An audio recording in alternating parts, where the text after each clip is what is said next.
All right. Well, thanks everybody for joining us. This is great turnout, and people are continuing to come in as I speak. I just want to take a minute to welcome everybody. This work came about through the Tech Hub. As you are aware, the Pacific Northwest region received designation as a Tech Hub in 2023, and we were subsequently awarded a Catalytic Award last fall, and we one of the things we did with that was we wanted to get a really good update on our understanding of the market situation in the Pacific Northwest when it comes to mass timber.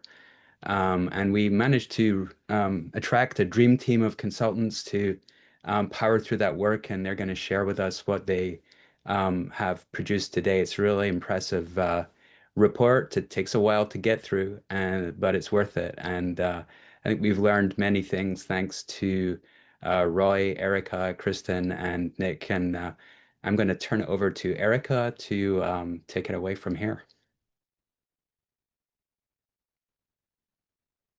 Thank you, everyone, for joining us today as we present an overview of the Pacific Northwest Regional Mass Timber Market Study. And thank you to Ian McDonald of the Tallwood Design Institute and Marcus Kaufman of Oregon Department of Forestry for leading the Pacific Northwest Mass Timber Tech Hub Coalition and for having the vision and the follow through to build the coalition and attract or secure the federal Tech Hub designation. Uh, we're all grateful to you for being here, and we appreciate the work you've done. Thank you also to the Market Study Steering Committee for guiding us through this work over the last 6 months. I'm Erica Spiritos, and I have the privilege to be presenting with Kristin Slavin, Nicholas Sills, and Roy Anderson today. And with that, I think we'll get started. Parker, are you sharing the slides? I can't see. Okay, great. The Mass Timber Tech Hub, as Ian mentioned, is one of 19 federally designated tech hubs across the United States with whom we will compete for a total of $220 million appropriated to the Tech Hubs program by the Economic Development Agency. As Ian mentioned, the market study was paid for by this initial catalytic award to increase our competitiveness in the larger competition. So we hope it does just that. Next slide. The purpose and scope of this market study is as follows. We wanted to address the current makeup and extent of the region's mass timber industry, the current and projected future fiber supply in the Pacific Northwest, current and future demand for mass timber here and across North America, the volume of mass timber currently being produced here and what production could be in the next 10 years, the current manufacturing capacity here and how that capacity is projected to change, the top influences weighing on the mass timber ecosystem impacting supply and demand, and of course, the economic impact of mass timber on the Pacific Northwest economy. Next slide. Okay, let's dive in. The mass timber industry, as we all know, is not a clearly defined industry, but a collection of industries and agencies and organizations. Next slide. In this market study, we analyzed 3 geographies, the Pacific Northwest, which includes, for the purpose of this study, Oregon and Washington, Western North America, and Eastern North America. We did this primarily so that we could hone in on the economic impact of mass timber to the Pacific Northwest, and that would include both manufacturing and construction, and so we could compare the demand in the Pacific Northwest to the demand in other regions on the continent. As you might suspect, it's not possible, or we can stay on that slide. Yeah, as you might suspect, it's not possible to draw a clean boundary line around the Pacific Northwest mass timber ecosystem at the state lines of Oregon and Washington. The ecosystem is not 100% self-sufficient, and nor do we believe that it should be. While it may be possible to design all mass timber buildings in the Pacific Northwest with the help of only architecture and engineering firms based here, mass timber manufacturers still rely heavily on equipment coming from Europe and fiber coming from Canada. And so we're all connected, and it will remain that way. Next slide. The mass timber ecosystem includes all businesses, organizations, agencies, and associations that directly and or indirectly enable mass timber manufacturing and its use in construction. So in addition to supply chain, which is pictured in the dark green circle in the center, the ecosystem includes the consumers, that's real estate developers, public and private owners of all types, marketers promoting the use of mass timber, the AEC industry designing and building with mass timber, the education and workforce sector, that includes universities, colleges, apprenticeship programs, labor unions, research institutions, universities, labs, testing agencies, raw materials, the forests and those who manage and work in them, as well as regulatory bodies for land management, manufactured products, and buildings. Next slide. The mass timber supply chain starts in the forest and ends at the building site. It includes harvesting, milling, primary manufacturing, secondary manufacturing, or fabrication, possibly the prefabrication into building modules, and finally construction. This graphic also captures the supporting players. Hard goods are shown in green, soft goods and services in orange. While this isn't meant to be an exhaustive list, we did want to acknowledge the key role of equipment manufacturers, connection hardware manufacturers, 3D modeling, software vendors, et cetera, that make this work possible, right? Toward the end of this presentation, Nick will talk about the economic impact of mass timber. In this calculation, we looked at the gross economic output from the logs used in mass timber products all the way to the construction of mass timber buildings and the associated AEC services. So you can see that's kind of where we're drawing that line in the economic impact analysis. We know there are many versions of a supply chain map out there. We hope this version resonates and encourage you to use it as a communication tool. Next slide. Okay.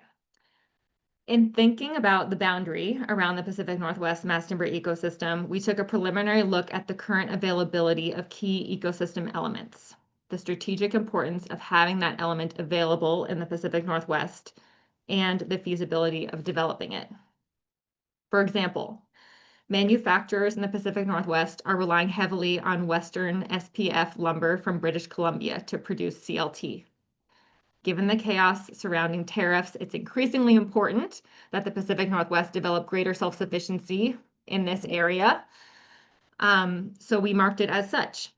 Conversely, we don't currently do large-scale fire testing in the Pacific Northwest.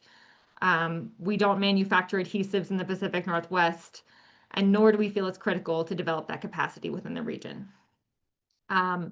Generally, the values you see in this chart are based on our consulting team's gut feel and not on a hard analysis, and so should be interpreted loosely. But we did feel it was important to evaluate the ecosystem with respect to its ability to do this work on its own without ties to other regions. Or looked at another way to evaluate how dependent the Pacific Northwest is on other geographies to deliver mass timber products to the market. Next slide. Okay, before we dive into a conversation about supply and demand, we want to define a few key terms that we're all speaking the same language. Demand refers to mass timber consumed within a given region. This is project-based supply only. It does not include commodity materials, glulam or panels. Typically, this demand is expressed as a volume of material and an area of mass timber structure.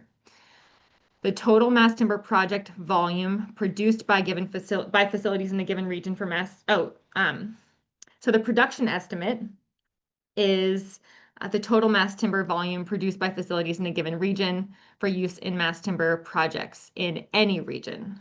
It also does not include commodity material. So on a global scale, demand equals production.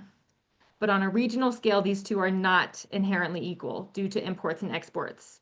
For example, the amount of mass timber used or demanded in the Pacific Northwest does not inherently equal the amount of mass timber that was produced at Pacific Northwest mass timber facilities. So we wanted to distinguish between those two things, and we do so in the report.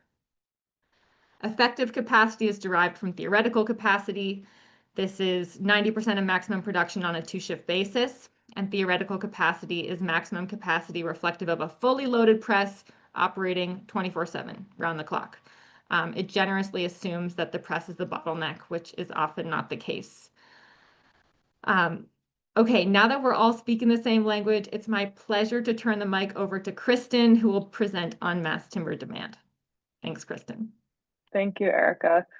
I do want to start on the demand side with reiterating this is project-specific demand, not commodity demand. We do include commodity in the report as part of the economic analysis and some of the capacity analysis that's done, but the vast majority of this is focused on project-related growth and demand, whereas commodity is more closely tied to things like housing starts and typical construction. So this is project specific.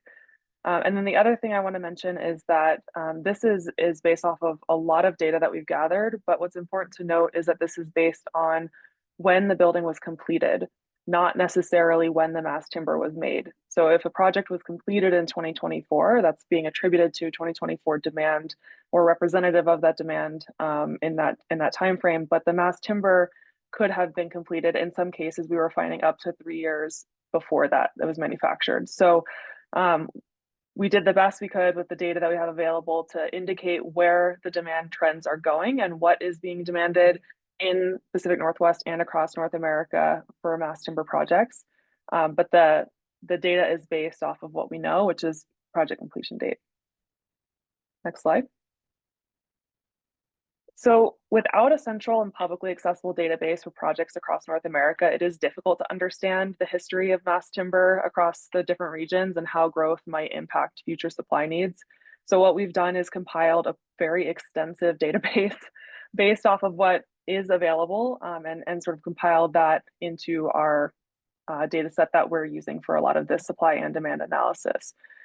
So we have used a lot of the projects that are in the Wood Innovations Network, which is quite comprehensive for United States, generally speaking, but there are known knowns and known and unknown unknowns or known unknowns and unknown unknowns within that database. It is, user input, and we know that not all projects are represented there. We dug through manufacturer websites, not just in the Pacific Northwest, although certainly we pulled as much information from manufacturers as we could within the Pacific Northwest, but across North America and even into Europe, because we know that projects across North America are being supplied outside of this region. And then within both of those, the Canadian projects, which do influence sort of supply and demand across the continent, were underrepresented. So use the NRCan database to infill with missing projects from Canada. And then wherever there was missing information, such as project area, completion date, etc., we used extensive research on news releases, internet research, and just really tried to fill in as much missing information as possible. So in the end, we've got over 1,150 projects in our database from this compilation of sources, and we're pretty excited about what that's allowed us to do from the analysis side. Again, we know there's still information missing, so we did apply a gross up factor by region because we know that certain regions we have more information than others, and that is represented in the WIN database of what is accounted unclaimed versus claimed. So we've got a gross up factor based off of what we were able to find within those regions there, and then holistically an additional 25% to catch all of the unknown unknowns. This is generally in line with other estimates that we've seen, and so we're feeling pretty confident about the general numbers here. And again, the trends are in line with what we you would see that before or after the gross ups. If you can have the next slide.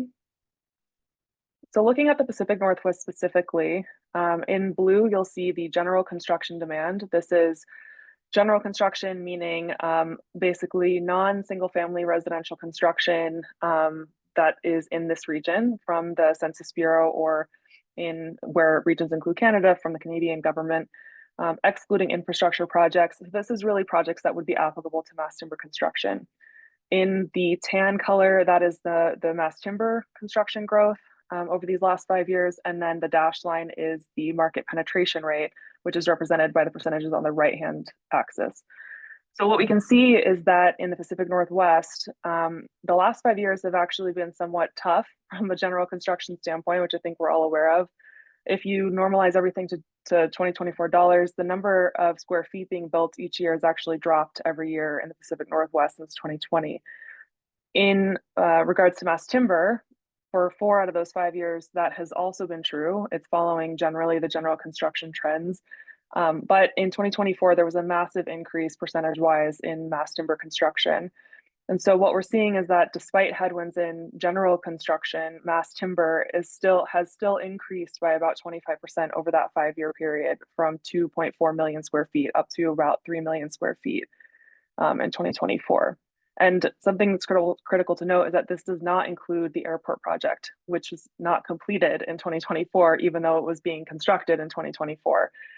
So this is just kind of your normal everyday project happening in Oregon and Washington. The penetration rates here are pretty good, actually, relative to what and we'll see this in the heat map later, but on average, the penetration rate for general construction over the last 5 years has been around 3%, ticking up above 4% of general construction in 2024. Can you go to the next slide, please? Sorry, we can go back for 1 second. Something that is critical that I didn't mention is that roughly 3 million square feet of project area equates to 60,500 cubic meters of mass timber demand in the region. So that is the amount of estimated amount of mass timber product going into projects in the Pacific Northwest. All right, next slide. So when we zoom out to that wider radius outside of the region to Western North America, we can see a pretty different picture, both in terms of general construction as well as mass timber construction. The general construction has actually increased on average or as a compound annual growth rate of around 11% in Western North America versus a negative 5% in the Pacific Northwest. So they've had better luck from a general construction standpoint. And at the same time, the mass timber project area has grown by a compound annual growth rate of 42%. So that's a 42% growth, again, on average, year over year, each year. You can see the trend is obviously, it varies by year. Sometimes projects get completed that are very large, so it's spiking certain years in the completion there. But in general, the growth in Western North America is significant compared to the Pacific Northwest. However, the penetration rate, you can see that dashed line, is significantly lower. So this is earlier in the mass timber construction curve that is something that we would expect to see, where the growth is really high, but it's still not penetrating that deeply into general construction. So mass timber is not taking up that much of the general construction piece of the pie. Sitting at just under 1% in 2024, or on average of just over 0.5% over those 5 years, but still growing. Go to the next slide. If you look at the eastern section of the continent, which is really kind of everything, east of the Rockies and north of those southern provinces in Canada, this is showing a similar story where the general construction has grown, maybe not as significantly as the rest of the Western continent, but the mass timber percentage has grown by almost 50% on the compound annual growth rate basis. So again, the eastern half of the continent is growing rapidly in mass timber, facing less headwinds in general construction than the Pacific Northwest over the last 5 years. But that penetration rate is even lower. You can see there it's just hitting roughly 0.5% by 2024. So as we radiate out from the Pacific Northwest, which we all know has been sort of the epicenter of North American mass timber development in the continent, you can see that the penetration rates are dropping, but there is really significant momentum happening in those regions. If you go one more slide, you can see what it looks like, holistically. It's following very closely with the Western and Eastern North American trends. That is in large part because the Pacific Northwest represents only 3.8% of the GDP of the continent. And you'll see later that it is representing a significantly higher portion of the mass timber projects. So we would expect that if you're looking at, almost, the vast majority of the GDP, that trend would hold, but the Pacific Northwest is still showing as a leader there. Next slide. So we wanted to look at where the material was going, what types of projects it was going into. And in the Pacific Northwest specifically, you can see that while business, which is office, has remained consistently a significant portion of mass timber projects built, some years reflect a greater percentage of public projects, specifically civic and educational projects relative to private projects. We are seeing a growing trend in multifamily housing. You can see that in the dark tan color there at the top. So we would expect to see that, to continue to grow. We know that there's a housing crisis, et cetera. But business and education alone have consistently counted for more than 50% and sometimes upwards of 75% of the mass timber project area in the Pacific Northwest. Next slide. So this is the heat map I referred to. We looked at the mass timber volume per capita based on each state or province. And what we can see here is that British Columbia is the highest. They, have the longest history of mass timber and a very strong mass timber economy. And they're about double what the Pacific Northwest is holistically. That said, you can see Oregon and Washington are green, whereas most other states are not. And we do want to call out some anomalies here, specifically Arkansas. This is from 2024 numbers, and Walmart was completed in 2024. So that's a very large project with a relatively small population state, which is pushing it into that sort of green zone, but is not necessarily representative of a long-term trend or historical trend in Arkansas. The same thing is true of South Dakota. 2 projects were completed in South Dakota that account for almost 400,000 square feet of mass timber project area in 2024. Again, a very small population. So while we can see, some other green popping up there, I would still say that the Pacific Northwest is the leaders, one of the, behind British Columbia, but generally ahead of the rest of the country when it comes to mass timber adoption per capita. And this is important when we look at the report. There's a lot of information here about the ecosystem that enables this type of adoption and trying to improve that ecosystem within the Pacific Northwest, but also across the continent to increase demand generally. Go to the next slide. So where does this lead us in the future? You can see in 2024, again, that demand was 60,500 cubic meters of mass timber, project mass timber demand in the Pacific Northwest. Again, the CAGR, the compound annual growth rate from the last 5 years was only around 5%, but we do expect that to be higher. You saw in 2024, that growth rate was over 40% between 2023 and 2024. And so we collectively sort of agreed that we think 20% is a realistic outlook that we could look at the Pacific Northwest growing from a project demand perspective. And if that were to hold true, there's in the report, a couple of different ways to calculate this, and you'll see that that's sort of consistently coming out to 20%. Then by 2035, we're looking at a roughly 450,000 cubic meter demand for mass timber just in the Pacific Northwest alone, which is about $1 billion of mass timber value in the region. And then if it were to grow faster than that, so we're offering a number of growth rates that you can see if we were to accelerate adoption by implementing certain recommendations or policies or what have you, then we could push that demand earlier, increase the overall project demand and increase the overall value. So you'll see in the bottom there, at the top is cubic meters and the bottom is in dollar values. Next slide. When we zoom out to North America, you can see in the highlighted sort of tan there, there's a range of possible outcomes.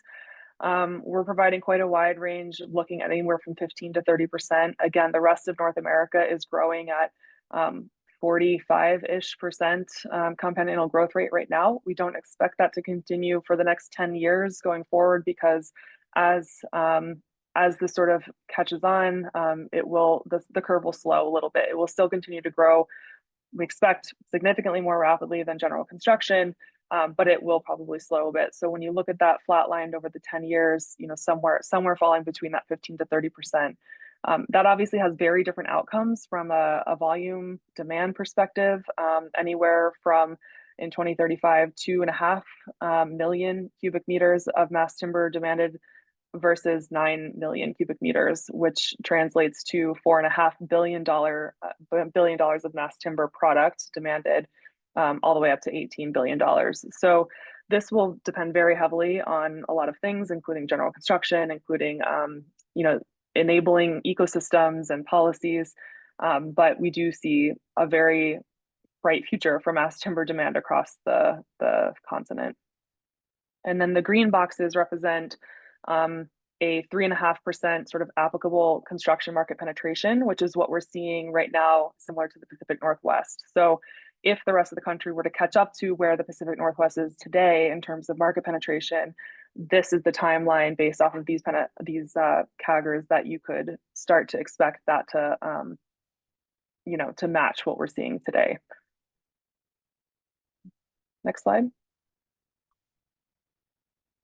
So some of the key takeaways for the demand side of the equation, currently or in 2024, around 60,500 cubic meters of mass timber went into buildings in the Pacific Northwest, again, project-based.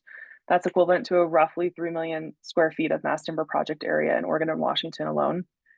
Mass timber continues to exceed that of the growth continues to exceed that of general construction, even in the Pacific Northwest. It was positive while general construction was negative. So the difference there was about 11% between the two.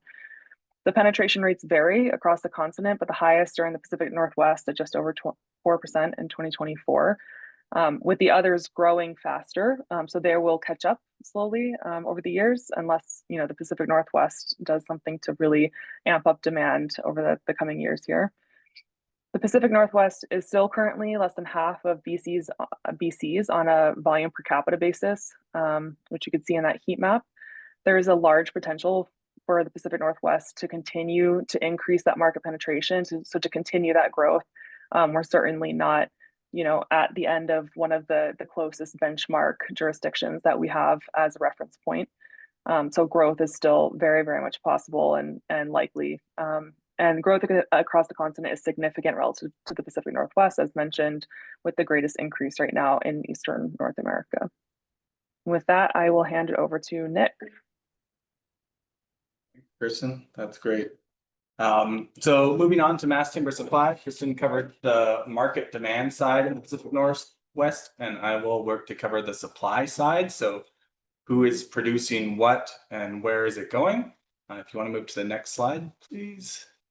So we did a review of all the companies in the mass timber space that were somewhat related to manufacturing or providing materials, starting from commodity mass timber all the way down to prefab modular. One of the notes in there, well, there's over 20 companies in the Pacific Northwest in this space as of 2025, a full service company that competes like to like on scope with some of the biggest names in the continent is kind of hard to find. It's not to say that they're not there, but some of them are producing components outside of the Pacific Northwest and some produce different sizes. So this meant that there was a gap in supply there on a supplier that could produce a very large building all within the Pacific Northwest, and that's what's represented in some of the project data we see. Next slide, please. Okay, so from the project data there, we had a total of 3.1 million square feet of mass timber supplied out of the Pacific Northwest. 1.2 million of that was to projects within the Pacific Northwest. That's roughly 42%. Another 500 million was to the rest of Western North America. And then another 1.3 million, or another 42%, was to Eastern North America. So the Pacific Northwest, while it's using around 60,000 cubic meters of mass timber for projects in the Pacific Northwest, it's also producing 62,000, of which the majority of that is actually exported out of the Pacific Northwest into other projects within North America. Looking at North America overall, Pacific Northwest is producing about 12% of the total product that we see being produced by that project demand list. Meanwhile, the rest of the US is producing about 40% of the total material, Canada about 42%, and Europe around 8% of material being projects built in North America are built out of European material. the lists that we've gathered. Next slide, please. And pulling that project information together, we put together a map from 2014 to 2025. There's upper and lower bounds on the map sizes here, but the bubbles you're seeing, those circular pie charts, represent the size of the market in each jurisdiction. Again, like the smallest one, there's a maximum small size we could put and a maximum big size. So they are stapled there on boundaries. And then within those pie charts, you can see a supply map of where that material is coming from based on the suppliers attributed to each of those projects in our project list. You can see some trends where the East Coast has, obviously a lot closer to Europe. So that's where you see most of the European stuff landing. And then there's other trends when we look at the data in, if we go back, say, to 2018 or something, a lot of the materials coming from Canada. As that moves forward, you see more material coming from the greater United States or the Pacific Northwest as that evolves in time and these other suppliers come online. Move to the next slide, please. Okay, building on that, we did a material supply volume analysis for the entire continent and have a detailed breakdown of each supplier, when they're coming online and when they've done plant expansions. So there's a little bit of movement in there. This is again based on that estimated effective capacity. So that 2 shifts at 90%, not the theoretical capacity. And that theoretical capacity, sometimes you hear some big numbers out there from specific suppliers, and we tone those down if we didn't believe it fully achievable between the consultant team here.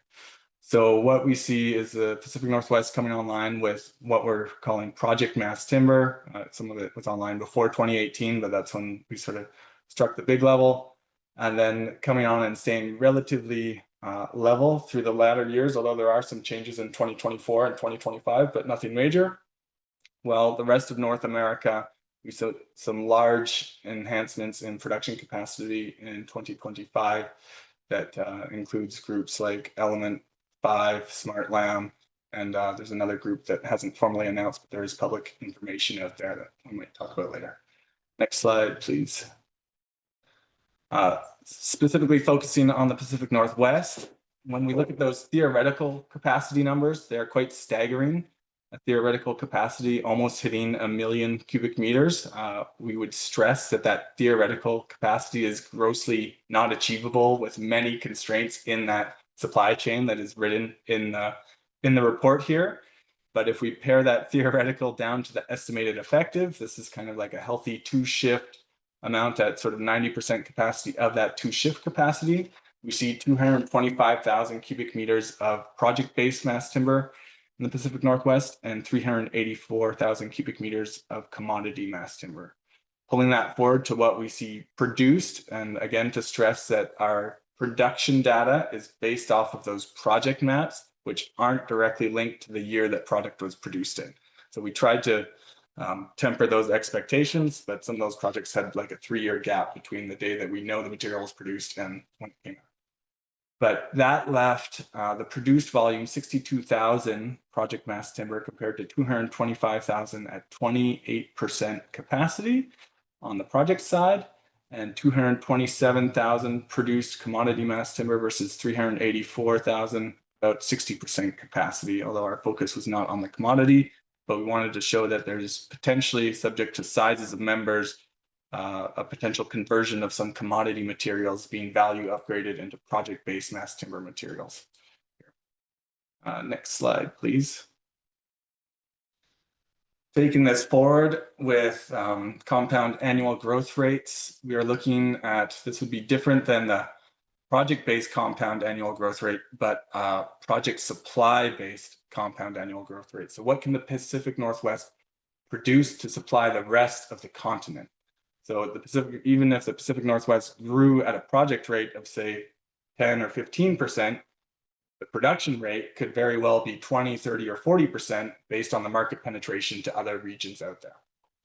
In the light green color, we have the year that the estimated effective capacity would be reached. So that ranges from 2028, about 3 years from now, all the way up to 2034. And then in the dark green color, we have the year that estimated effective capacity would be reached based on new amount announcements of incoming facilities. So that would include Timber Lab's new facility, along with some other framing facilities coming online there. It should be noted that a new facility from concept to production, depending on how good your team is at executing, probably takes around 3 years to commission. So based on these growth rates, it gives you an idea of when teams should be planning ahead to bring new capacity online, as well as figuring out where those investments might be located. Next slide, please. This is quite a stark graph here, where we look at from the data from 2018 to 2025. We'll call that portion the data, and then 2026 to 2035 the projection portion. The dark green bars on the bottom are 15% annual compound annual growth rate, sorry. The light green bar that hockey sticks way up there is a 30% compound annual growth rate. That is being contrasted with the estimated effective capacity on those two dash lines. A brown dash line is all of North America, and a blue dash line is the United States only. Looking at that estimated effective capacity as it comes online, that's the investment projection that we are currently on. So it's not a flat line showing, this is where we are today. It's continuing at that rate that investments in equipment, capital, and new production have come online. And what that is showing is that in both cases, between a 15% and a 30% compound annual growth rate, the industry will be underinvesting in capital expansions very shortly here. We can move to the next slide, please. So growing demand in the Pacific Northwest would have the greatest direct impact on the pipeline for Pacific Northwest manufacturers. We believe there's a great potential for Pacific Northwest companies to continue to capture that market and increase that penetration. In 2024, there's an estimated effective capacity of 225,000 cubic meters, and only 28% of that appears to be currently utilized in the region. So there's a short-term excess of capacity there, and some of the reasons behind that are linked to many different gaps in scope or bottlenecks in process or sales. Commodity mass timber is also a large amount of estimated effective capacity that could be tapped further for value upgrading and project work. Roughly half of Pacific Northwest mass timber projects are built with mass timber from the Pacific Northwest, likely due to material supply scope requirements or cost competitiveness. And the Pacific Northwest is currently exporting across North America, and this is expected to increase over time. The question is how much, and will that growth rate decouple for capital expansion in the Pacific Northwest from the project expansion? From here, I believe I'm handing it over to Roy on the next slide, please. Yeah, thank you, Nick, and good afternoon, everybody. I'm Roy Anderson, Vice President of the Beck Group, which is a forest products consulting firm based in Portland, Oregon. I'm going to be taking us through the next few slides talking about forests, logs, and lumber. I think that's worth talking about. You heard Kristin say the future sounds bright for mass timber. And if that's the case, the logical question is, or one of the logical questions is, can the forest produce enough logs and lumber to meet that growing demand? So that's the focus of the next few slides. If you go to the next slide, please. Starting out with the forests, the map here shows all of the green area is what's called timberland, and that's forested area that has not been excluded from timber harvesting. The other areas in the map that are white or some other color are either not forests, or they're a wilderness or roadless area or a park, and so they're just not available for timber harvesting. But of the timberland, there's about 41 million acres, which is also roughly 40% of the total land base in Oregon and Washington. About 56% of that 41 million acres is publicly owned, 43% private. And on that timberland, there's about 700 billion board feet of standing timber. Each year, we harvest a little less than 1% of that standing volume, or 6.3 billion board feet of the timber is harvested. And then something that's always, in my mind at least, been a little bit funny is that even though 56% of the land base is public, 75% of the harvest comes from private land, and private land is only 43% of the land base. Next slide. Now I'm shifting to logs, but before I talk about logs, I want to explain this concept of growth to drain. That's something foresters use as a measure of sustainability. And in this figure, the cup of water represents the standing inventory. Each year trees grow, and so growth is added to the cup of water. But then also at the same time, each year trees die from natural causes or trees are harvested, and those both represent drain. And if you think about the dynamics of all of those different things, depending on the rate that the different things are happening, the standing inventory or the amount of water in that cup either stays the same or it starts getting more if there's more growth happening, or it starts to decline if there's more harvest and more natural mortality. So 2 out of those 3 scenarios are okay. One is where you're just static, and one is where you're increasing standing inventory. But if you're declining in your standing volume over time, that's not good. You're not in a sustainable scenario there. And that's what we're talking about when we speak about growth to drain. So if you go to the next slide, we did a growth to drain analysis as part of this study.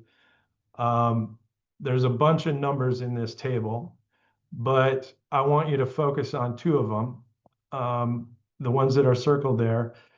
In Oregon, the growth to drain ratio is 1.5. So that means we're in good shape in Oregon. Every year, 1.5 more times volume is added to the standing inventory of the trees. So we're in a sustainable situation. It's the same thing with Washington, but there the number's a little bit lower. It's 1.22. I wish I had time to talk about some of these other things that are in this table, but you'll have to read about it in the report, or maybe there'll be time for questions at the end. But please go ahead to the next slide. So now shifting, talked about forests, talked about log supply, and now moving on to lumber. This map shows the location of all of the mills in Oregon and Washington, including plywood and veneer mills. There's 114 in total, but specific to the lumber, or the sawmills, they have the capacity to produce 11.7 billion board feet of lumber a year. In 2024, they produced about 8.7 billion board feet. But then relating it back to the mass timber industry, if you account for things like the thicknesses of lumber that were produced and the widths and the species and the grades, that 8.7 billion board feet of total lumber production gets boiled down to about 2.8 billion board feet that we are calling well suited for use in mass timber. And then even on top of that, a big thing in the mass timber industry is that lumber needs to be dried to a lower moisture content than regular dimension lumber. And so that's an even further constraint on that well-suited volume. Yeah, and it's just, I mean, a big thing in that drying is that a lot of sawmills, the bottleneck on their whole production capacity is how much lumber they can get through the dry kilns. And so that's a big deal as it relates to lumber supply for the mass timber industry. So if you can go to the next slide. This diagram is a fiber balance of all of the material that's produced in Oregon and Washington. On the left-hand side is the volume of logs going into the system, 47 million cubic meters. And it's kind of, I think it's pretty much to scale. But then if you look down on the lower right-hand side, like the width of a hair down there is the amount of material that ends up as either glulam or CLT. It's about 60,000 cubic meters, like we've been talking about, per year. So 60,000 cubic meters as a percentage of that 47 million total input is like 0.1%. So it's a really small amount. So, things are, it's a small part of a bigger system right now, but if you go to the next slide,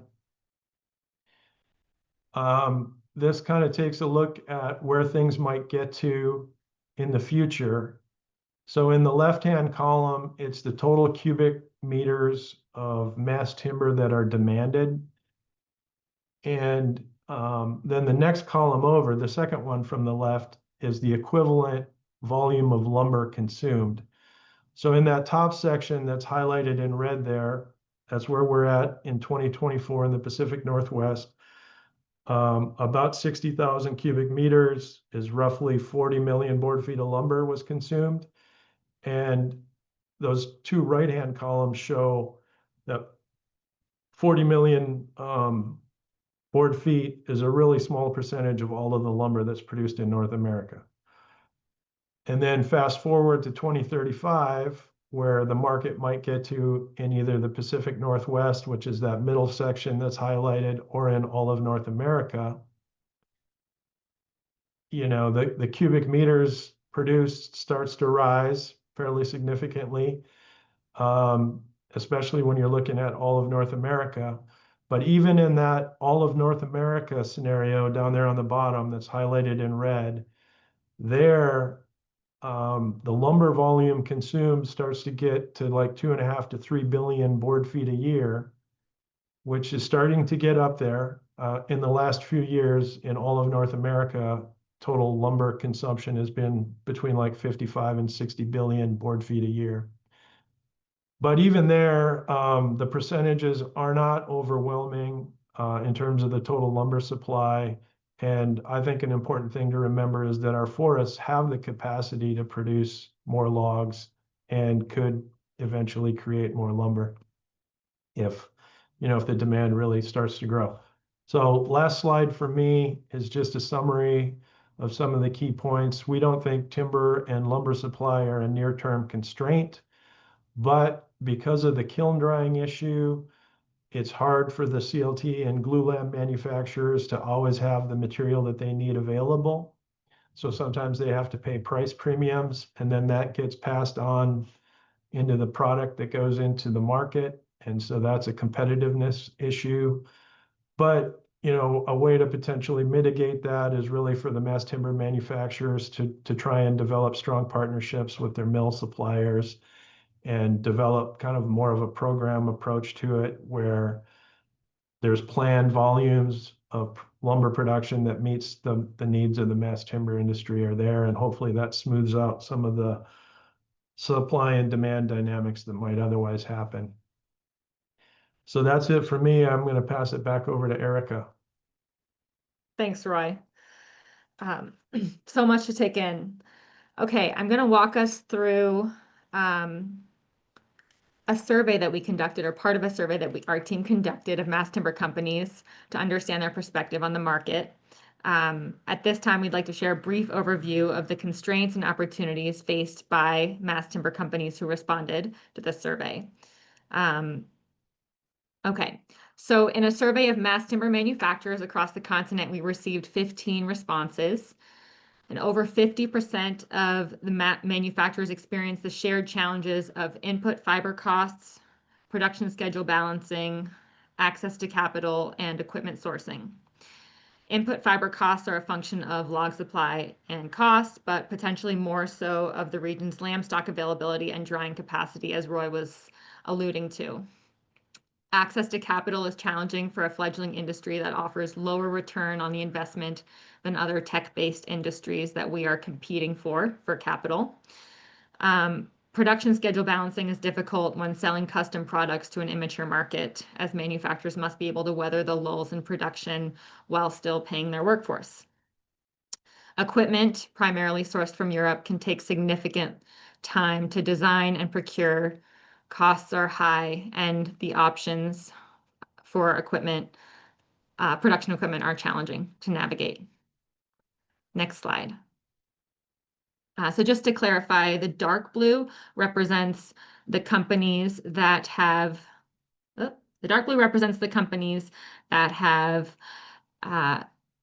that have identified the constraint as a major constraint, and then the lighter color reflects the companies that have identified this constraint as a partial constraint to their business. So in a survey of mass timber fabrication, integration, and prefabrication companies, or what we would call value add companies, we received 10 responses. Nearly all of these responses came from the Pacific Northwest. All these companies are challenged regarding the overall size of the market, or really maybe better way to say that is they're challenged with the demand. The cost of labor as well, the cost of input material, so that would be the mass timber products that they're buying from manufacturers. Access to capital is also an issue for these companies, as well as access to technical labor for design. Of note, nearly all of these respondents commented that building codes were a constraint to their business, though it wasn't initially named as a constraint in the original question. And there's more robust analysis and explanation given in the report if you're interested. But for time's sake, we'll move on. The last constraint that I wanted to discuss with you all, Parker, we can go to the next slide, is regarding personnel. So the responses received to a question on personnel constraints generated an interesting and potentially unexpected hypothesis. Mass timber production is constrained not by manufacturing capacity, but by professional services capacity. Sales, estimating, marketing, project management. So this really is a mind-boggling notion if you think about all the conversation we just had around capacity linked to the press size. We're flipping that whole theory on its head and saying that the capacity is really about a manufacturer's ability to respond to a project team's needs. Can it give an estimate in time? Can it provide the design assistance needed? Can it manage the project through the manufacturing company from project intake all the way through execution, and how many of those projects can it put through that process every year? We expand on much of these survey results, as I said, in the full report, and I encourage you all to dive into this topic. Next slide. Okay, so a few key takeaways on opportunities. Full service manufacturing can help with cost competitiveness and reduce customer risk. I'm sure many of you know that the companies that are experiencing the greatest demand are offering a full range of products and services. They can supply the full mass timber structure, and they're doing in-house timber engineering, 3D modeling, and they might even offer installation services. It's interesting to see how the business model corresponds to demand. And our hypothesis is that as the capacity for Pacific Northwest manufacturers grows to be able to offer this full range of services and products, cost competitiveness amongst those companies will also grow. Another takeaway is that manufacturers' professional services must scale. So as I said, we have to start thinking about capacity, not just about equipment, but about human capacity. And how are we going to respond to all of these projects and their needs, especially as the industry is still in early stages and project teams need a lot of support from manufacturers. Process standardization could address professional service bottlenecks and reduce cost, simplifying business and project deployment flows. So a great opportunity for us to discuss at a later point. And then increasing manufacturing efficiency at both the sawmill and the manufacturing and the mass timber manufacturing facility will reduce production costs. So there's ample, room there, we believe, to lower costs for mass timber and to make it more competitive against concrete and steel and other more conventional ways of building. Again, excited for you all to dive into the details of challenges, opportunities, and policies that we've identified as influential on the mass timber industry. So I invite you all to do that. And now to conclude our presentation, we'll hear from Nick about the economic impact of mass timber for the region. Nick, take it away. Thank you. Next slide, please. And apologies in advance, I'll be flying through this as we're a bit tight on time. So we looked at the total economic impact of the mass timber industry within the Pacific Northwest. This value here, $750 million, is based on a gross economic output. So it's an additive value all the way from logs, engineering services, construction on site, building costs, mass timber components, etc. So $750 million there. That's about 0.08% of the GDP for Washington and Oregon combined. Sounds small, but pretty big when you consider the tech sector and other industries it's up against. Within that, the mass timber component suppliers themselves are around $120 million. Next slide, please. Building off of that, looking at the jobs that this creates from the industry surveys, we got a big range of jobs throughout facilities located in the Pacific Northwest. As mentioned, there's around 20 different facilities offering different types of services there. And we also did, myself with Whirlwind did a previous market study on staffing that ranged between 76 people up to 226 people for a facility based on the type of facility if it was operating and the sales funnel. So that range of staff associated with a facility can be quite large. And that also filtered into the next stage of economic estimates. You know, are there 30 people per facility or are there 250 people? What's the scale and how do you average that back to jobs per cubic meter? So if we, sorry, and one more thing I'll touch on here, that the darker blue colors are a lesser level of education. As you go to lighter blue, that's more like a 2-year trade certificate. As you go into the green colors, you're getting to like a 4-year degree, and then the very light beige colors are like a master's degree or something like that in terms of the educational profile associated with these jobs. So it's quite a nice diverse spectrum of jobs associated in the mass timber manufacturing corridor. Next slide, please. Okay. And we took the jobs created from the survey at 62,000 cubic meters produced. And then there was a little bit of misbalance between some of the jobs that are associated with, you know, connection services, architectural services, engineering services done on site for projects built in the Pacific Northwest, while other portions of the work we did was based on the mass timber produced. And because those numbers are so close, 60,000 versus 62,000, we're somewhere in the middle here. But the grand total jobs is around 665 jobs in the Pacific Northwest currently on a 100,000 cubic meter basis. That's around 1,000 jobs per 100,000 cubic meters.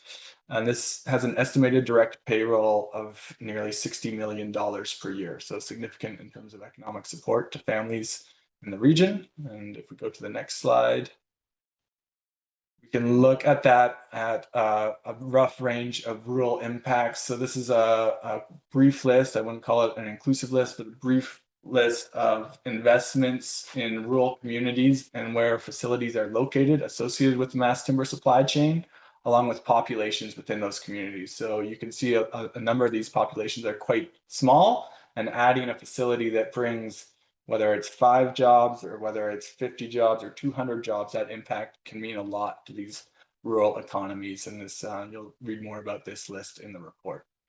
Next slide, please. We're coming up to a close. So mass timber contributes $750 million to the Pacific Northwest economy. That's 0.08%, 0.08% of the GDP for the region.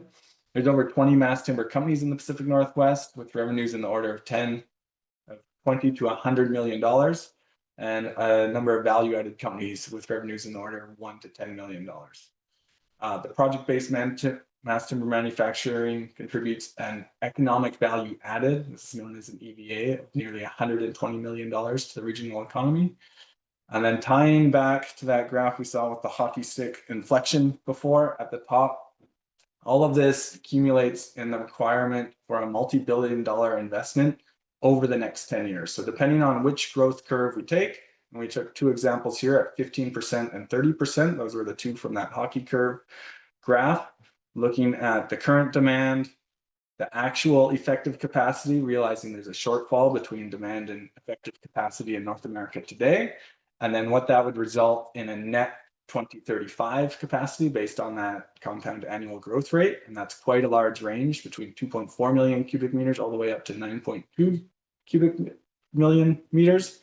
That delta difference is the capacity. And in the report, you'll find a little bit on the capital cost to install production capacity.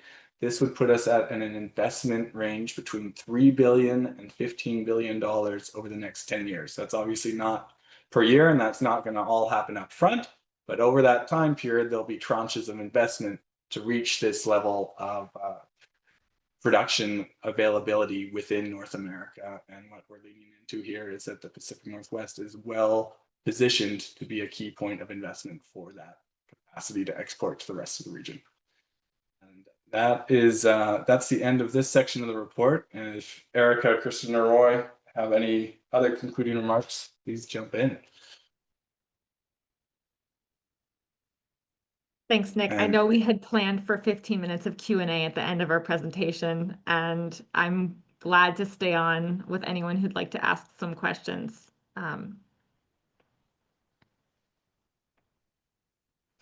See a couple questions in the chat there, and please put in some more if they're on the top of your mind. I'm bad at Zoom. Can I just ask a question without finding the hand raised?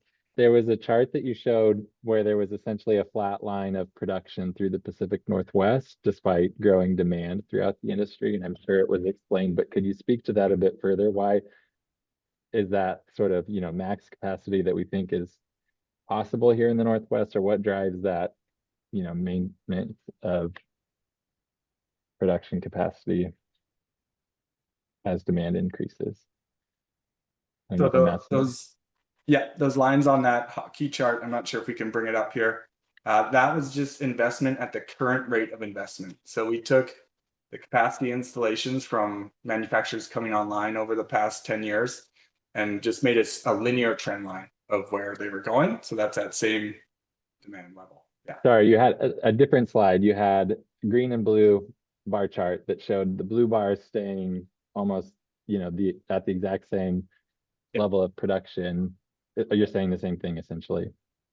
On that, so that relates to the same chart. It's based on the same data where we mapped each supplier or producer coming online and what their effective capacity is. And then the first years we kind of didn't have full capacity, and then it ramped up and leveled off. And there are small changes in that chart, and some of them kind of misplace each other. So there's a group that closed down, there's another group that opened up. So there was a big change, but you don't actually see it there, and that's just another happen chance process that occurred in there. Then there's a big change coming in the next few years as well. Yeah. Thank you.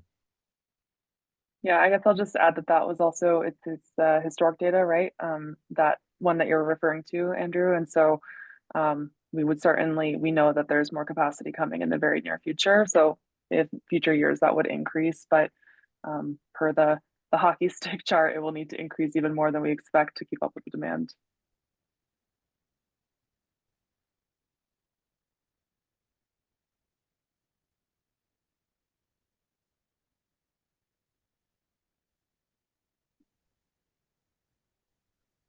So it looks like we have mostly thanks in the chat for that presentation.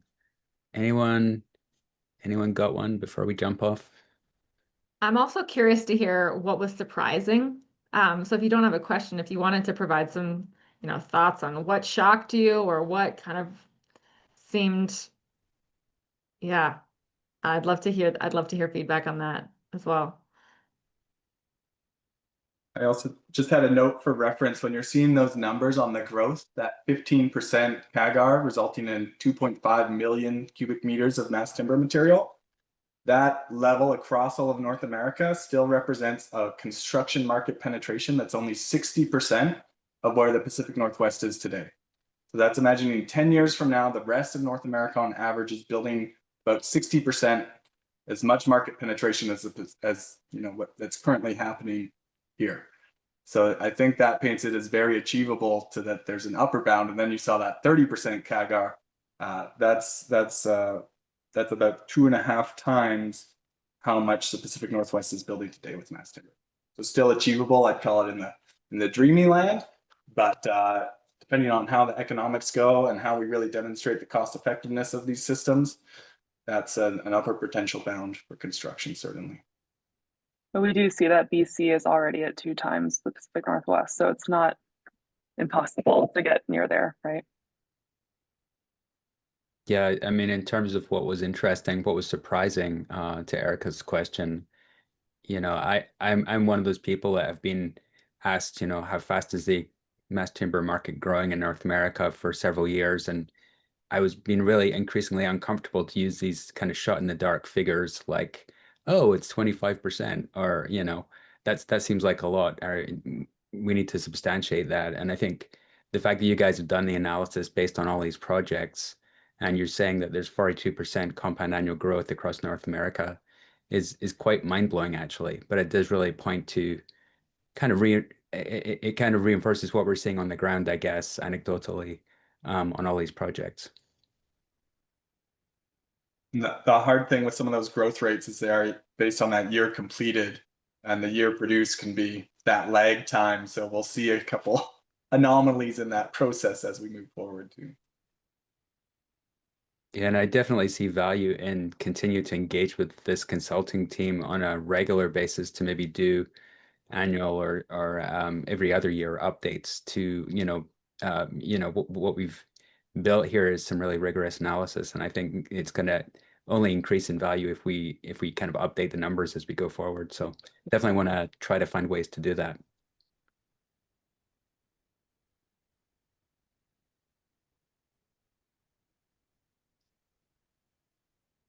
Well, we've kept everyone past time. I did just want to reiterate that it's a very in-depth report. I think, runs to almost 300 pages. It's not to scare you off. It's just to say that there's a lot of really great analysis that simply wasn't possible to include in I know a 1 hour briefing. But hopefully this has given you a taste of what's in there, and we encourage you to dive into that and let us know what you think. And I just wanted to thank again Kristin, Roy, Erica, and Nick for the great work on this. If anyone has any follow-up questions or emails are on the last slide, and I think this is being recorded, so please feel free to reach out to us, and we're always happy to chat about mass timber.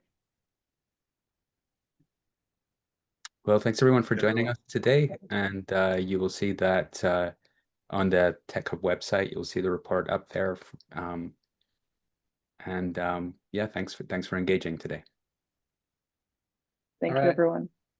Thanks, Good everyone. job, team. Thank you all.